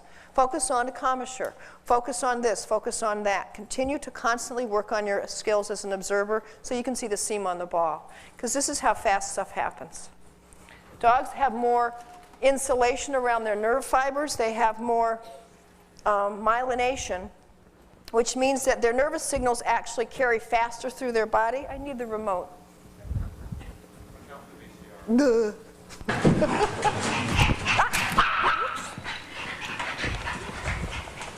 Sorry. Well, that was it. It's over. Got it?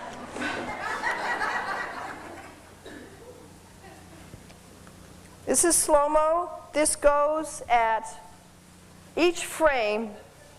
Each frame is 0.029 of a second, 300ths of a second. So each little jerk is 0.029 of a second. How many frames does it take this dog to correct this puppy? It's coming up.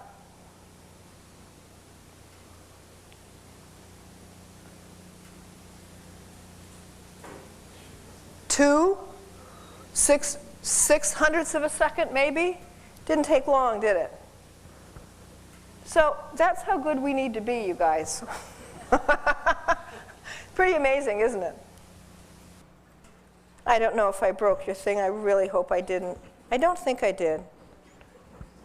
This is thanks to John Rogerson, bless his heart. Let me to satisfy borrow all this four from his conditions dominant of dog eating tape. first, sleeping where it chooses, not being groomed, and being able to possess food or toys This through is about, displays of quote, cunning status and aggression, but aggression. look at the commissure on In that other dog. words, it is now the pack leader.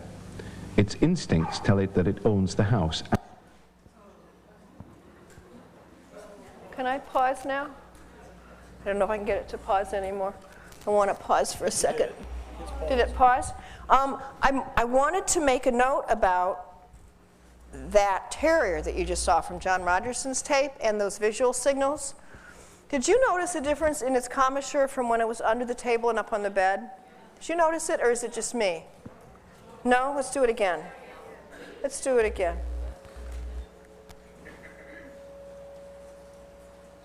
Play. You know what? I think I broke it. Hang on. But I want to reverse. Want the sound off? Yeah, thanks. Okay, now I don't know if there's really something happening or not. Watch.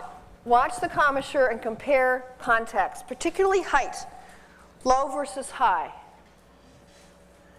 See, I would argue there's a lot of fear in this dog. This is an alpha wannabe. This is a really insecure dog. Because of that big fear grimace. But look at the difference. See, agonistic pucker.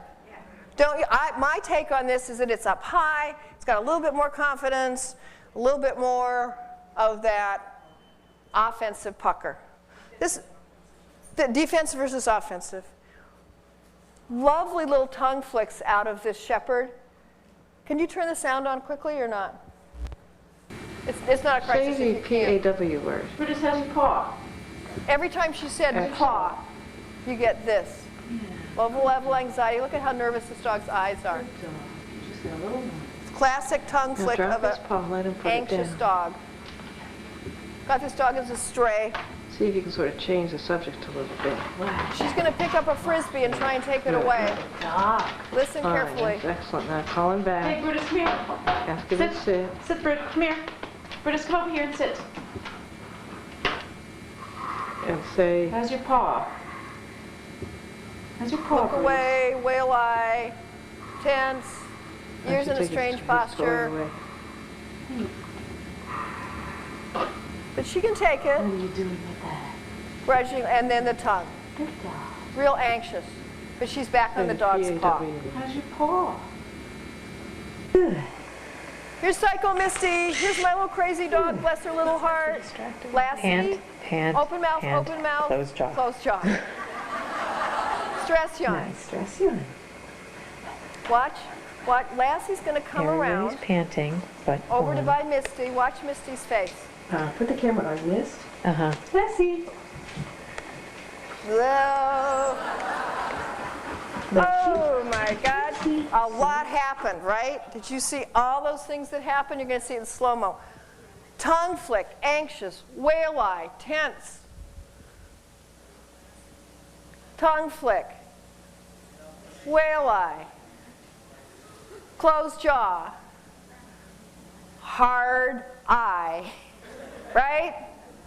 That's that hard eye that's so hard to define. I don't know how to define it without just saying it. When you see it, you'll know it. I would love to know exactly what it is physiologically. I'm going to pause this for a second. No, that's the wrong thing to do. Oh, it isn't. She's not doing it now, but this hard eye, I just want to talk about for a second. How many of you know exactly what I mean? How many of you don't? And please, you know, if you don't, you'll see it. Don't worry. Somebody told me, and I hate the context of this, but somebody told me you should correct a dog until their eye goes soft. Well, we don't need to go there now, do we? Okay? And basically they were saying you should shake them with a scruff shake until their eye goes soft. You know, well, if their eye is hard, I ain't going to probably pick them up anyway, because I ain't stupid. But I don't like doing that anyway, so it's irrelevant. But so for 2 years I walked around going, because I asked everybody, what do you mean by a hard eye? And they go, I don't know. I'd say, I don't know. They'd say, you'll see it, you'll know, I don't know. So for 2 years it was like, is it hard, is it soft? It was hard, it was soft, hard, it was soft. Finally, some dog looked me right in the eye and my blood ran cold and the hair, and I went, oh, that's it. The best description I can give you physiologically, just sec, Trish, the best guess that I have is that it's actually the cessation of, there's a involuntary flicker, it's called nystagmus, in which the eye actually moves. Your eyes are doing it right now, believe it or not. Your eyes are moving back and forth very, very rapidly, very, very little. And it actually provides, it allows your brain to triangulate. You're actually triangulating all the time. It gives your brain more information about where things are in space. It gives you a tremendous amount of information. My guess is that what that hard eye is a, it would be a parasympathetic physiological response, and you would know it would be sympathetic response, and you're getting a cessation of nystagmus. That's my guess of why it looks so cold and hard, because that little movement would theoretically soften, right? Trish, what do you want to add? The only thing I've been able to come with is that normally dogs have the pupil is slightly rough edged. It is not a really hard edged pupil like Oh, interesting. And when you get the hard eye, if you look really carefully at it, I think your explanation is probably perfect. It actually, Just a guess. you can see a real Edge. edge to the pupil. Cool. Whether the pupil is dilated or contracted, it doesn't matter. It is a really It's like you put a camera in focus. Oh, what a great thing to look for. That's great, Trish. Let's, that's good. That's what I want. Let's see if we can see it. I think she's going back. That's okay. I'm fine. We're just doing great. You're being very helpful. Okay, let's see if we can. The quality's not going to be good enough. There it is. So what you're saying would fit perfectly because it would be like putting a camera in focus. That's really a great observation. The more specifics you have to look for, the better you're going to get at this. Just keep working on refining your eye. Yes? It was a great question. Does she have higher status in this situation? Yes. Desperately, insecurely, despotically, and miserably. You know? This is my sex video. I think it's time to wake everybody up here. This is Luke. Luke, my intact breeding stud male. This is a neutered Great Dane. This is the biggest, better phenomena. This is sort of the Dolly Parton of dogs. Luke just lost it over her. You can take the sound out. There you go. You're out of step. Just distracting. Thank you so much. I'm just going to dump the sound because I'd rather talk over it. Basically, what I want you to watch is Lassie. Did you just see her spurt around in the back with her tail up? Just keep your eye on the other dogs as they appear, although it's pretty hard to take your eye off of Luke. Ripley is incredibly amenable to all this. He almost got up on the step. Good try, good try. And don't knock this, by the way. You know how women are always dissing guys for coming onto them? Well, you want to breed with a male who's not going to do that? They're not going to pass their genes on. Don't give guys a bad time. It's a good behavior for a male mammal. Perfectly reasonable. There we go.